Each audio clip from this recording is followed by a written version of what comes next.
Assalamu alaikum wa rahmatullahi wa barakatuh. Welcome again back. Brothers and sisters, wherever you are in the world, I'm joining again today's program. If you are new, please try to subscribe the channel to go with my programs. haddii aad nagu cusub tahay fadlan subscribe garee channelka si aad ula socoto barnaamijyadeeda. haddii aad nagu cusbeenna fadlan la sii wadaag asxaabtaada linkiga si uu channelka expand u noqdo. موضوع مانتي موضوع آد مهم جدا وهو today's program is very important everyone. It is a lesson ودرسي أم 10 message from one of the Prophet Muhammad peace be upon him's best friend Umar bin Khattab. A message from Umar bin Khattab. This message فرينتان كتمت Umar bin Khattab. haddii lagu dhaqmo, if we behave this message, haddii fariintan aan ku dhaqanno, it will affect every side of our life. If we exactly take into serious, if we implement, haddaan dhaqan gelino oo qaadano hadalka radiyallahu anhu Umar bin Khattab, waxuu saameyn ku yeelanayaa dhan walba nolosha bini'aadanka.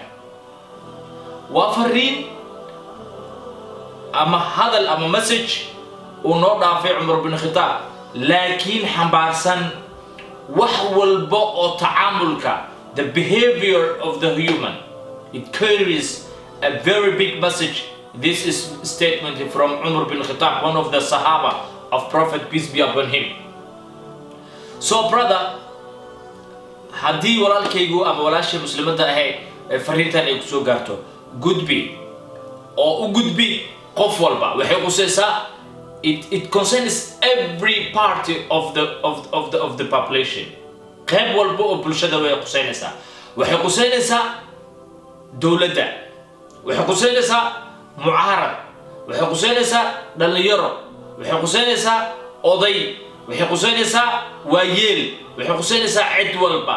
It is a very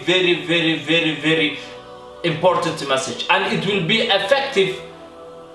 waxayna ku yeelanaysaa saameyn in your life if you do. haddii aad samaysid oo aad ku dhaqantid oo ay u dhaqan gasho sida ay tahay ay noloshaada ugu dhaqan gasho, I'm damn sure in wax badan noloshaada iska bedelaya. haddii aad tahay madaxweyne, haddii aad tahay mucaarad, haddii aad tahay maamule, haddii aad tahay macallin, haddii aad tahay hooyo, haddii aad tahay aabe, haddii aad tahay wiil, gabar, whole the population, qof walba ayay saameyn ku yeelanaysaa. maxaan u leeyahay saas?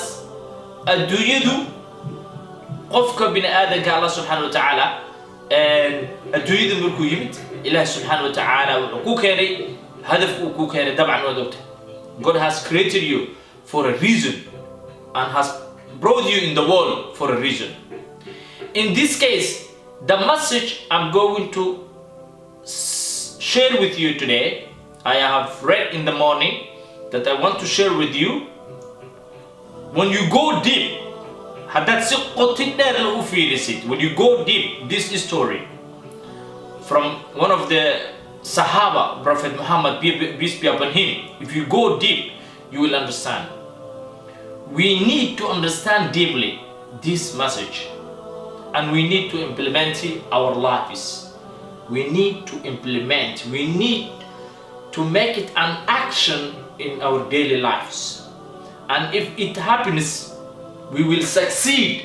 We will not only succeed life in the world, we will also succeed life of hereafter.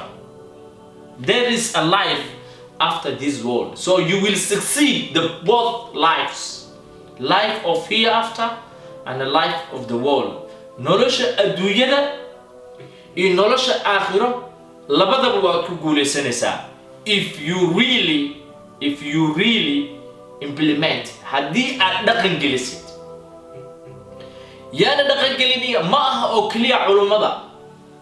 anigu mihi sheekh, I'm not a mullah, I'm not a sheikh. I don't know, and I'm not perfect in the religion, يعني, but I can grab or I can understand whatever I studied in the Quran or in the Hadith. I can understand. And there is Hadith from our Prophet, peace be upon him. He said, بلغوا عني ولو كان آية. يعني spread the hadith or the history of our Prophet. Even if you know one ayah or one hadith, you need to spread and to tell the people. If you understand one statement of the religion deeply, the meaning, and you implement and you try to understand that you understood that it will affect you for human's life, try to implement, try to submit, try to suggest, try to tell the people. haddii hal xadiis ama hal aayad aad taqaanid, hal aayad ama alxadiis u gudbi dadka oo wax u sheeg, macnaheedu ma aha ninka sheekha ah ee culummada ah ee diinta yaqaana ee diinta u googo'ay keli ah in laga sugaa inuu wax sheego. haddii wax wanaagsan aa haysid, wax wanaagsan hal xadiis baa Allah ka dhigay ama hal aayad baa Allah ka dhigay u gudbi dadka. jamaacatu tabliiq khayr Allah siiyo. I went one time with them. So waxyaabihi aan ka faa'iido waxaa ka mid ahaa, if you know one hadith or one verse of Quran or anything good in the life of hereafter and in the life of the world, tell your brother, do not hide. So the message that I'm gonna share with you, maybe you know, maybe some of you already know. qaarkiin waa laga yaabaa markii aan sheego hadalkii Umar bin Khattab radiyallahu anhu, the Sahabi Umar bin Khattab radiyallahu anhu, what he told. When I just told you now, maybe you already know. But knowing and making in action is totally different. Knowing, you can know or you can hear something, but to put in action or to make exactly happen that things, and to hear or to listen or to know it or to see it is totally different. haddii aad yani maqashay ama aad dhageysay ama aad aragtayba xadiiskan ma taqaanay Umar bin Khattab, laga yaabo inaad istiraahid waa taqaanay muxuu ku sheegaa walaalkayga muslimada iyo walaalkayga muslimka aho, aniga ma ihi sheekh, ma ihi caalim, laakiin waxa aan dareemaya, I'm feeling that this message in fariintani Umar bin Khattab ay tahay fariin muhiim ah, ay tahay fariin ka maqan dadkana hogaaminaya, ay tahay fariin ka maqan mucaaradkeena, ay tahay fariin ka maqan qaar ka mid ah culumadeena iyo waliba ma taqaanay macallimiinteena, fariin ay tahay qaar ka mid qaar ka maqan guryaheena, fariin ay tahay meelo badan oo nolosheena aan wili not implemented this message. Guess what? It is when you see the statement, it's a very not that much long. It's not that much long, the statement of the message from Umar bin Khattab radiyallahu anhu. Umar bin Khattab, one of the Sahaba of Prophet Muhammad, the message he sent us, fariinta uu noo soo diray, fariintana soo gaartay ma weyna mana badna, lagana yaabo inaad maqashid, laakiin ani ahaan waxaan dareemayaa inay tahay fariin ka maqan mujtamaceena dhan walba, fariin ka maqan mujtamaceena dhan walba. maxay tahay fariintaasi aan kula wadaago? Let me tell you that message exactly what is it. Umar bin Khattab radiyallahu anhu wuxuu leeyahay, حاسبوا أنفسكم قبل أن تحاسبوا وزينوا أعمالكم قبل أن توزن عليكم. حاسبوا أنفسكم قبل أن تحاسبوا. maxay tahay macnaheeda? Allah na waafajiyo. waxay tahay macnaheeda, what is the meaning? maxay tahay macnaheeda? is حسابية نفس الدين حسابية. Count yourselves. Count yourselves before you are counted. حسابي نفس هذا أنت اللي حسابينكم. حاسبوا أنفسكم قبل أن تحاسبوا. Count yourself. حسابي نفس هذا is حسابية. Is حسابية. Count yourselves. Count yourselves قبل أن تحاسبوا. Before you are counted. أنت اللي حسابي. أنت أديك لو حسابي أو حساب تاني ميزان كأجل جاري. إس حسابي اسمه ميزان. وزنوا أعمالكم قبل أن توزن عليكم. أنت اللي إذا ميزان اسم ميزان. Wait your sins, your bad deeds before you go to the judgment.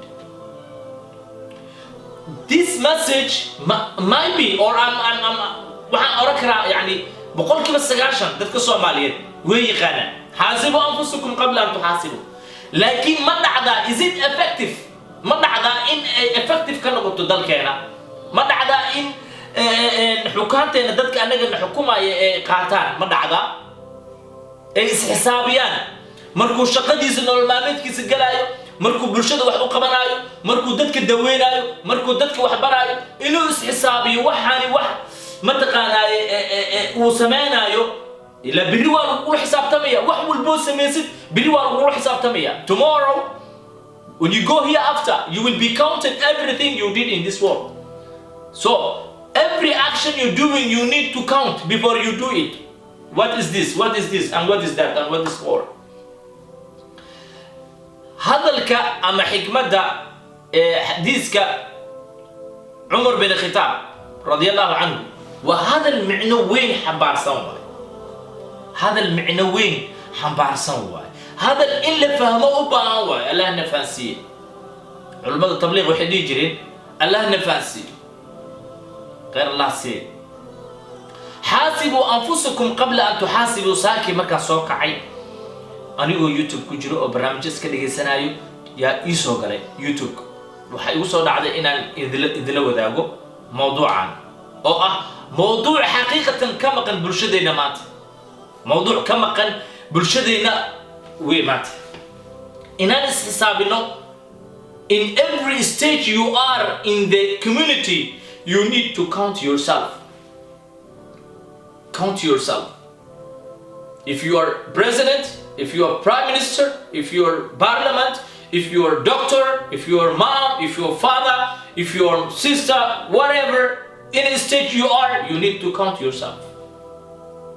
If everybody counts himself, everything will go to the right way. عدالة وحول بعدالة كسخان هدي ودقن كل حديث كما هذا كان وكهل عمر بن الخطاب ومجتمع وكده حجروا أسيق كلي أيام وفيلم قف والبعض دوس حسابي وروح عن قبل يسيد قربيش كان أد وديد بالريوان وحسابنا يا حق درنا جوجي حاسبوا أنفسكم قبل أن تحاسبوا هذه وقلبي يصير كجرته. I believe 100%. I believe if everybody behaves this message, this statement, everything will go to the right path.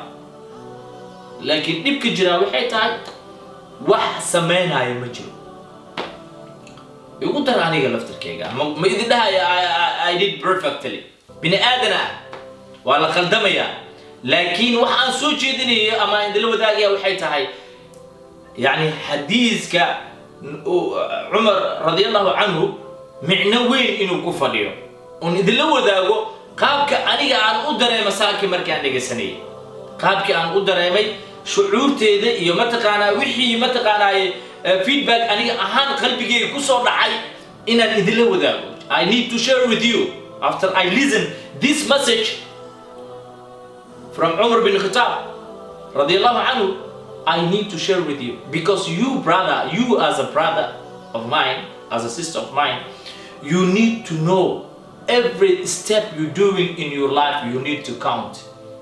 You need to count. This world is like a train.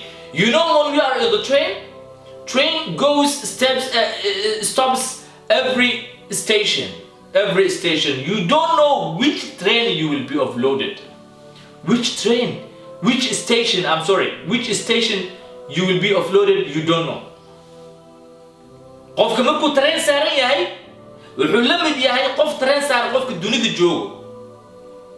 marka ma garanaysid stationka lagu dejin doono ama stationka intuu ku jiro ma garanaysid, train baa saaran.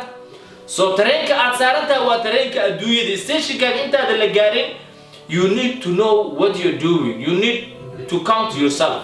inaad isxisaabisada lagu baahan. waayo rasuulka alayhi salaatu wasalaam wuxuu yiri kun fi dunya ka'annaka qariib aw 'abir sabil. yani adduunyada ku noqo sida qof jid goonayo kale. Imagine our prophet, peace be upon him, he took a very simple example. He said, you just be like someone who is crossing a road from this side to this side. What does that mean? That means this world has nothing to do for you. You have a very short period to travel here in this world. So you need to think about it. Whoever you are, president, prime minister, doctor, engineer, a player, whoever, whatever state you are, you need to think about it. You need at least to have some package with you. What kind of baggage you need to travel with? Not food, not drinks. You need a'mal, good deeds. You need to have a good deeds. If you have a good deeds with you, you will survive hereafter. Allah nafasiyo marka. macnaha aan rabo marka inaan idila wadaago ama aan idinku soo gudbiyo waxay tahay xaasibu anfusakum qabla an tuhasibu. hadii ay ka dhaqan gasho mandiqada Soomaaliya oo idil shanta Soomaaliya meel walba waliibaanina. Allahu akbar. Ilaahay subhanahu wa ta'ala wuxuu nasiiyay diin macaan oo mataqaana wax walba ay ku dhan yihiin, cadaalad walba ay ku dhan tahay, wax walba ay ku dhan tahay. laakiin dadkii ku dhaqmi lahaa Allah naga dhigay ay qaadan lahaa. micno badan baa ku jirta, micno badan ayaa ku jirta diinta. waxaa ku jirta wax badan baa ku jira. Allah na fahansiiyo. marka ujeedada iyo hadafka aan idin leeyahay, kelmadan haddii la dhaqan galo, kelmadan haddii implementationkeeda la sameeyo, kelmadan wax badan baa xalismay. yaqiintana shayga adduunka ugu muhiimsan waa in yaqiin la helo. علماء التبليغ haddii aad raacdaan waxyaabaha ugu horeeya ay ka hadlaan waad arkaysaa ku leeyahay yaqiintii aad uga hadlaan. waa muhiim, waa runtood. so waxaan u baahanahay, we need everyone to have his life being counted and every single step is going to take. talaab walba oo qofku uu qaadayo, he has to count it. why you are counting yourself? Because if you don't count yourself here, you will be counted hereafter. If you don't weigh yourself, see how you're going, if you don't evaluate yourself in this world, وزنوا أعمالكم قبل أن توزن عليكم. يعني before you are weighed. Because one day we will all go to the day of judgment. We are traveling. So do you travel in a right way? You're traveling. Do not qof safraya oo safar ku jira oo jid socda alaabisa meel ma dhigdhiga waa maya. It's just same like that. So haddaan u baan helno cadaalad oo dalkeena helo lagu dhaqmo diintayna, wax aan u baahanahay ma jirto. I don't believe what I can say, not 50, 90%. I don't believe حاسبوا أنفسكم قبل أن تحاسبوا وزنوا أعمالكم قبل أن توزن عليكم. هذه أي قبان كو مشرحين اسكو شيء، كو مدحين اسكو شيء. هذه أي قبان أما أي من سيهين وحبذن إني هلا بالهين. I don't believe because نيو المحوح قبل لها سيد إلهي ولوجيه دل كنا شيء مسير قيرات كنا مقتة دنتي سنة ما في رصدان شقدنا نادر كيس مسيا باص ندد كم الدلال قف إسلام قف كانت تسكم قرحيا. يعني قف والبوس حساب الله. هذه دكتورت هاي هذه يعني every part of the life يا قصيرة every part of the life وين خصيصة all in all I will be talking about the next programs for more programs like this. Today maanta waxaan rabaa inaan soo gabagabeeyo Ilaahay subhanahu wa ta'ala hanugu duwo inaan fahno diinteena qaaliga ah. God makes us understand the precious religion we have, and we have everything justice in the Quran, so we need to follow. waxaan u baahanaa cadaaladda quraankeena iyo xadiisteena noo sheegay inaan raacno. dalkeena iyo dadkeena dhibaatooyinka fara badan la dhacayo. Ilaahay subhanahu wa ta'ala waxaan uga baryaynaa in Ilaahay subhanahu wa ta'ala uu ka saaro wherever we are aan isku soo duceyno. intaas ayaan ku soo gunaanadayaa barnaamijkayga. Today I'm concluding on this. Thank you so much for watching the channel. Assalamu alaikum warahmatullahi wabarakatuh.